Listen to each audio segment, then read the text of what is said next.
Welcome to another basketball edition of the Adrienne Ross Show. And we're going to talk about the Indiana Fever and the accolades that they have received this week. Who would have thought at the beginning of this season that we would be seeing this? Caitlin Clark wins Player of the Month, Rookie of the Month, and Player of the Week all in the same week. Generational, Clark Report on X says. I mean, look at that. How beautiful this is. Player of the Month is shared with Nafisa Collier. CC had 24 points per game, 5.2 rebounds per game, and that's as a guard, y'all, and 8.5 assists per game. Player of the Month also Nafisa Collier, 22.4 points per game, 9.1 rebounds per game, and 3.9 assists per game. That's Nafisa Collier of the Minnesota Lynx. That's amazing, though. When you say Player of the Month, Rookie of the Month, Player of the Week, all in the same week. Yeah, generational to say the least. And then Christy Sides. Wow. Christy Sides is right here alongside her phenom guard, Caitlin Clark, her rookie guard, Caitlin Clark, and she wins WNBA Coach of the Month, the first time an Indiana Fever coach has ever done that. Absolutely noteworthy. So let's talk some more about what in the world is going on in Indiana. I said Indiana.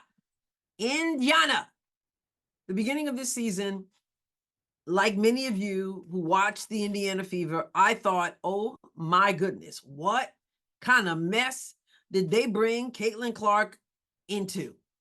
First of all, they had people saying, like Coach Gino Auriemma of UConn, for example, basically saying that the fans were stupid, that there was no way that Caitlin Clark was going to just straight ball out. I'd like to hear from him, actually. I really, and I mean that seriously, like it's semi-sarcastic, but it's also serious. I kind of like to hear him say what he, say what he sees. Say what you see, Gino.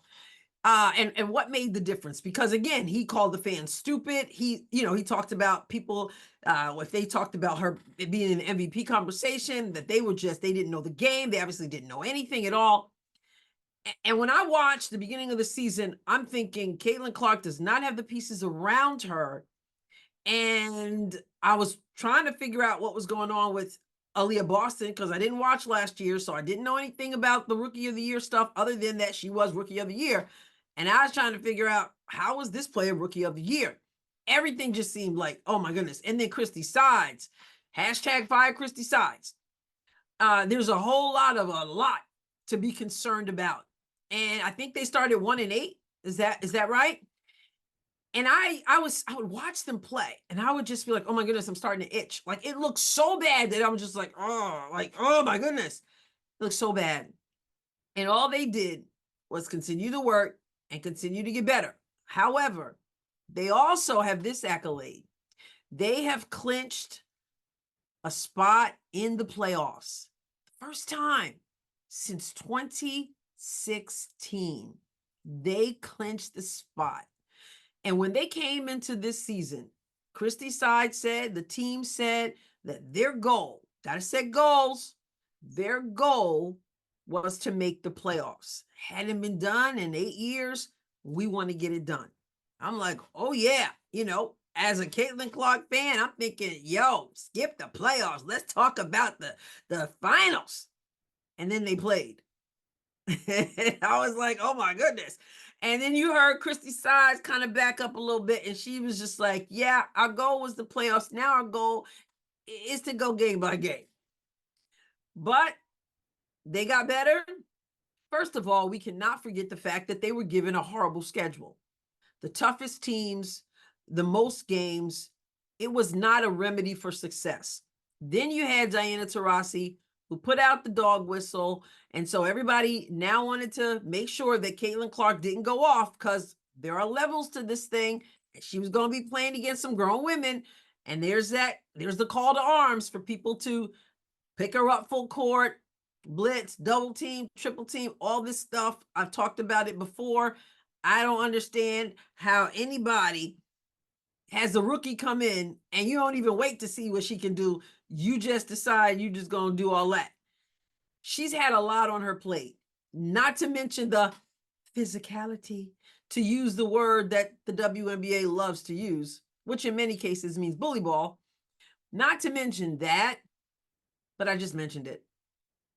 So when you consider all those things and that she is doing what she's doing, and yes, A'ja Wilson is widely regarded as the anointed MVP, but people aren't lying when they say Caitlin Clark is very much in that conversation. As far as Rookie of the Year, it should be a done deal. But as I've said a million times, the sports media are the ones who make these votes, and I don't trust them. But clearly, it's no contest, right? So she didn't get to make the Olympics. She stayed home. She had a little bit of time off, a little vacation. And what the team do? They got to it. And they included some team building exercises. I talked to you about how important that is. Although people were just saying, no, what are they doing? What is this team building? But it goes a long way. And I think my comments aged well. So they have gelled as a team. They have gotten better. They, like Sue Bird, are a dangerous team. She said that would be a team I wouldn't want to see in the playoffs. Okay, let's look back to what it was like in Indiana for a number of years to where we are right now. So we can go back to 2000. They were 9-23. Okay, down here, you can see some bad years. In the third year with Nell Fortner as the coach, they did lose in the Eastern Conference semis. So they were there in the playoffs. And then they had a stretch of years in which they were doing, they were making the playoffs, going, Eastern Conference Finals, Eastern Conference Finals, Eastern Conference. Then in 2009, they made it to the finals. Of course, they had Tamika Catchings, who was a Tennessee Lady Vols alum via Coach Pat Summitt, whom we miss. And then they lost in the Eastern Conference Finals, So they were doing well. Then in 2012, they got their moment and they won. Then still in the playoffs, lost Eastern Conference, lost. And then we get to 2016 where they were in the playoffs, but they lost in the first round. And as you can see here, after that, it's a whole lot of nothing. I mean, the records are 2017. They went from winning in 2012 to then now they're 16-18 in 2013, 16-18 in 2014. Then they go to 20-14 in the season that they lost in the finals. So they had a chance to win a second championship in 2015. They fell short. Then you go to 2016 where they lost in the first round. The last time they were 17-17, the last time they were in the playoffs. All this blank space here. Okay, so they were 9-25 in 2017, 6-28 in 2018, 13-21 in 2019. 2020, they were 6-16. 2021, 6-26. 2022, 5-31. Can you imagine getting up and going to work every day and you just losing? They had two coaches that year. 5-31. Whew, man. Then in 2023 with the Leah Boston, they went 13-27 after getting her. And she, of course, becoming the Rookie of the Year. And now they are above 500. They hit that this week and then also won another one. And now they are 17-16. The journey has been long. And they're doing this thing right now with the rookie guard who's had to face everything, whom people didn't believe in when she came into the league, and who's done nothing but take this team to another level. And we cannot forget Kelsey Mitchell, who is totally balling out. But make no mistake about it, Caitlin Clark makes everybody better. It's amazing when you have a great player, not just a great shooter, but a great player who can distribute the ball, who can obviously shoot the ball, who has the passion that's necessary to win or to keep going when you're not winning. Who said, I'm not going to quit. Listen, there were times, and there still are times, when I feel like, Caitlin, take your toys and go home. These people they're just mean. Their physicality is a piece of work, and they're still trying to knock you to the floor. And she just refused to quit. I wanted to go, well, you know what? Go somewhere where people will appreciate you.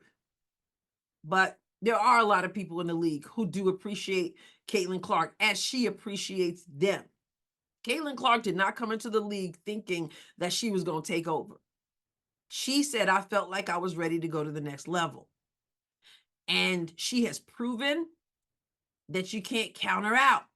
She has proven that even as a rookie, yeah, she deserves to be in this league. Other people tried to say she was all hype. Other people tried to say, what can she bring other than threes? Well, she brings that. She brings a whole lot more. Got a lot to learn still. But my goodness, I'd rather be learning with Caitlin Clark on my team. I'd rather her be learning with me on her team. So I really do hope Kelsey Mitchell stays in there, because the two of them, ooh, that backcourt tandem, and Kelsey has played with a little bit more discipline. She still has some more discipline to learn, but her upside is tremendous. Now, Coach Christy Sides. Do I believe that Coach Christy Sides is a phenomenal coach all of a sudden? I do not. I still wonder and scratch my head at her substitutions, that rotation. I'm yelling at the TV like many of you are. But one of the things I will say about Christy is that she learned to allow this team to play to their strengths. She was determined originally to do it her way. She was determined to seem like slow the game down. She wanted Leah to have the ball all the time, wanted to make sure the ball went into the post. And I can understand that. It sounds like fundamental basketball, inside out, as they say. But she's got a group of young women who can run, who are quick, who are amazing in transition. And she had to learn to let that be. Yes, you develop your half-court game, because you're not always going to be getting the transition buckets, especially when this team is lax on defense and you're taking the ball out of the rim every time. You're catching it out of the net rather than getting stops. That can be difficult. So yeah, you got to work on your game, your half-court game. And Aaliyah Boston, although she hasn't been playing offensively like I'd like to see lately, she is a very good passer. So it's just working, it's clicking, and it's all coming together at the right time. That Olympic break worked well for them, and it's clicking. And Christy Sides, no, I don't consider her like A+ coach. But as she would say, she's figuring it out. That's all I can say. Give her props where she deserves to get props. And I think the biggest prop she gets is that she got out of the way and let this team do what works best for them. Now they're in the playoffs. I've been sort of hinting at it, but not outright saying it. I have said it this way. I wouldn't be surprised if this team shocks some people. And I kind of left it at that in some of my lives. But I'm always thinking the biggest prize of all. And I know that there have been people who said to me after games, oh goodness, don't get crazy with it now. Not getting crazy. Crop failure on that one. But I know people's like, yeah, keep a level head. But this team, as Sue Bird said, can be extremely dangerous, and they're peaking at the right time.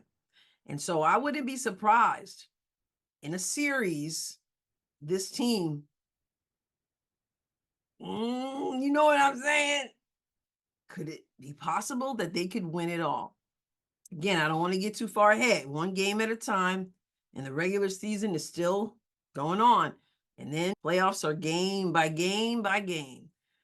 I'm just saying, they're looking good. And they do it with such incredible excitement that people want to watch. Like this.